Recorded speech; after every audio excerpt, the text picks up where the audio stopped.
Mr. Blair, thanks for giving us your time. I realise how busy you are. I wouldn't have thought that I'd be talking to you about Australia and fires and Kevin Rudd, though. You've made a flash visit to Australia.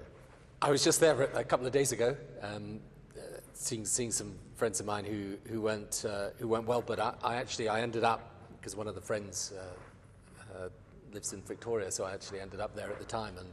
So you got close to the fires themselves? Yeah, and flew over some of the area when I went to visit my friend. And you know how close the British and the Australians are, and people were emailing me, texting me from Britain just to say send them our sympathy and prayers, and it's been a terrible time for you. A really terrible time. I mean, you've been through those sort of things yourself, I'm sure, but when the humanity of a situation is as powerful as that was, politics becomes almost irrelevant. Yeah, it does, and also what happens is that so many people get caught up in something they never even dreamt of, and then there's these terrible tragedies of young children, whole families that are lost, and including governments and prime ministers.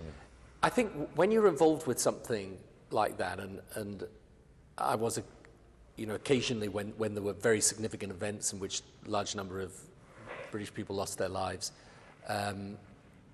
you react as a human being rather than as a prime minister and a politician, although obviously you've got to keep your mind focused on what needs to be done and trying to organise it and help it. But I think, when I spoke to Kevin and met him, he was absolutely focused on the job in hand.